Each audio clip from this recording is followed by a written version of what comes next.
also a QR code if you want to do it digitally. You know, if you've got really bad handwriting, please use the QR code. Also, there's a bucket going around. Please do donate if you can, because kind of everything costs money and we need to make sure that we're financially secure as a branch. So yeah, I'm Matthew. I am the bean counter of Medway PSC. So yeah, that's me. Yeah, I've also got a card reader in my bag if anyone wants to use that. The money goes straight into the branch and blah, blah, blah, blah. So this week has been an interesting week. I'm not sure what I am more personally offended about in British politics, whether it was Labour's attempt to basically ruin the SNP ceasefire motion, or whether it was the following attempts to try to justify that by whipping up hatred against the Muslim community in Medway by suggesting that, you know, Islamists rather than the Tories are running this country, which is completely absurd. Because the Tories have been in power since 2010 and have sent as much money as possible to their friends. But anyway,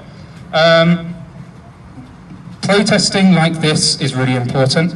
Protesting nationally is really important. The boycott campaign is very important. You know, these are methods that worked to bring an end to apartheid in South Africa, and we need to do everything we can.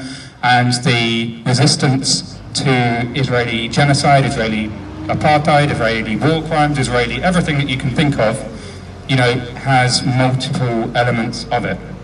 Now, I am talking today about the political resistance. So we're in a situation in this country where we have a duopoly. You either end up with a Labour government or a Tory government. The only time they care is when you challenge them at the ballot. You know, the only reason that Labour Party started polling the Muslim community in Medway, in the UK, wasn't when polling showed that the Muslim community were pissed off and had abandoned Labour.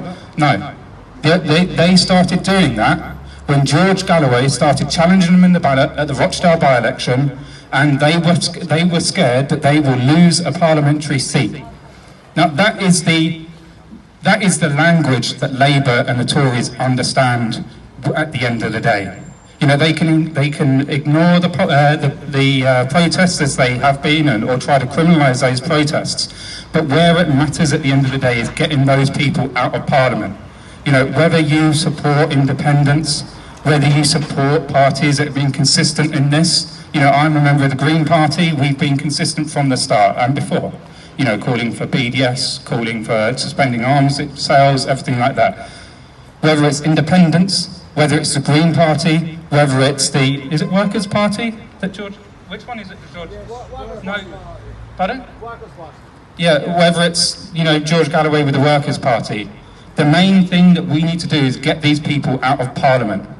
And I would encourage people to get active, join whatever campaign is most likely to get these Labour MPs, Tory MPs out of their comfortable parliamentary salaries, out of their comfortable parliamentary chambers, so that they are having to see the consequences of their support for genocide. So, well, no ceasefire, no vote is important, but Labour do not care if you just withdraw your vote.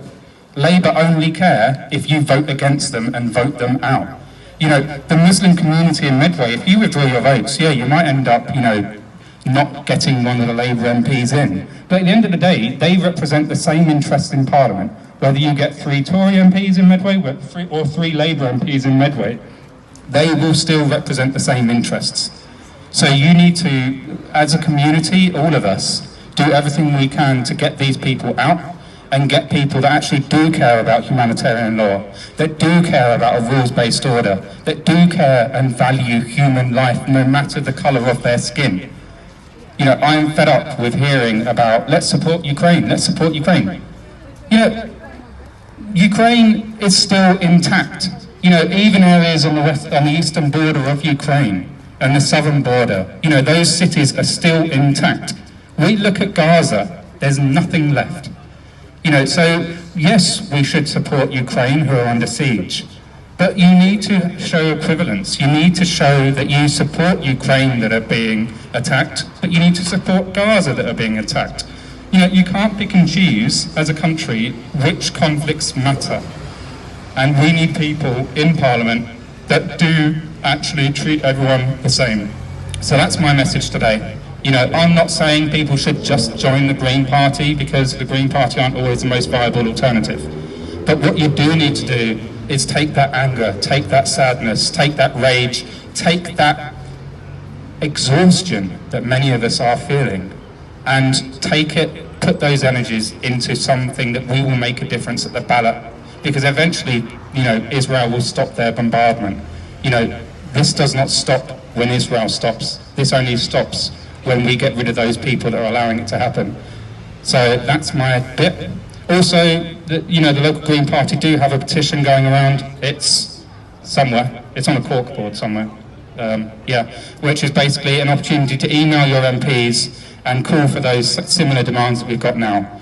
You know, charging people that fight for the IDF and commit war crimes, that's British law. Ending the occupation, that's British law. You know, stop arms exports to Israel. Well, if those arms are being used in genocide and war crimes, that's British law. You know, we're not asking for the world, we're just asking for international and British law to be adhered to. That's not too much to ask. So if you can, sign the petition, get politically active, whether that's in the Green Party or not, I'm not overly fussed. I mean, obviously I want it to be green, but, you know, I'm not overly fussed. But yeah, that's my message. Get active, get involved, and continue this campaign beyond the ending of the bombs being dropped. Thank you for listening. There you go, that's young Matt, the bean counter, as he calls himself. Not a bean counter.